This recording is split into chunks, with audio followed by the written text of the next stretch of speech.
ایک مرتبہ ایک عالم بیمار پڑ گئے اور علاج کی غرض سے ان کو ہسپتال میں داخل کیا گیا۔ ہسپتال میں جس خاتون ڈاکٹر کو ان کے علاج پر مامور کیا گیا تھا، وہ ان کے علم، تقوی اور حسن اخلاق کی بنا پر ان کی بہت زیادہ تکریم کرتی تھی اور ان کی خدمت کو اپنے لیے باعث شرف اور افتخار سمجھتی تھی۔ حضرت کے مشاہدے میں یہ بات آئی کہ خاتون ڈاکٹر اکثر و بیشتر مغربی لباس زیب تن کیا کرتی ہے، جو اسلامی تعلیمات کے تقاضوں پر پردہ پوشی پر پورا نہیں اترتا تھا، خصوصاً شارٹ اسکرٹ کی وجہ سے ٹانگیں برہنہ رہتی تھیں۔ حضرت چاہتے تھے کہ اس خاتون کو اس لباس سے منع کرے، لیکن مناسب وقت اور مناسب انداز میں ایک دن وہ خاتون ڈاکٹر بازار جا رہی تھی۔ انہوں نے حضرت سے پوچھا کہ آپ کو اگر کسی چیز کی ضرورت ہو تو بتائیے تاکہ میں آپ کے لیے لیتی آؤں۔ حضرت نے فرمایا کہ بیٹی، بکرے کی ایک سالم ران لیتی آنا، اس شرط پر کہ کسی تھیلے یا شاپنگ بیگ میں ڈال کر نہیں بلکہ سرے عام ہاتھ میں تھام کر۔ ڈاکٹر صاحبہ کہنے لگی کہ حضرت، میں بکرے کی سالم ران تو لے آؤں گی،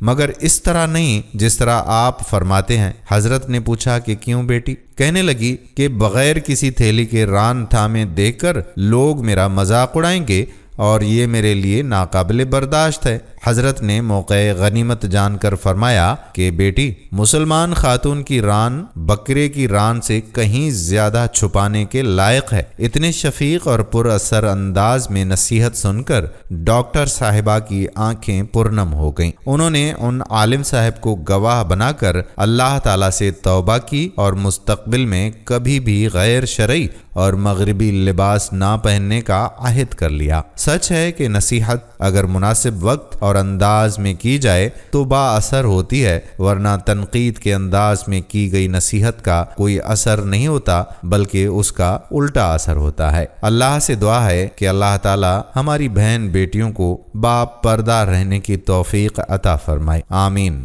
اگر ویڈیو پسند آئی ہو تو اپنے دوستوں و احباب کے ساتھ شیئر ضرور کیجیے گا۔ آنے والی ویڈیو تک اپنے میزبان قادر بخش کلہوڑو کو اجازت دیجیے۔ اللہ حافظ۔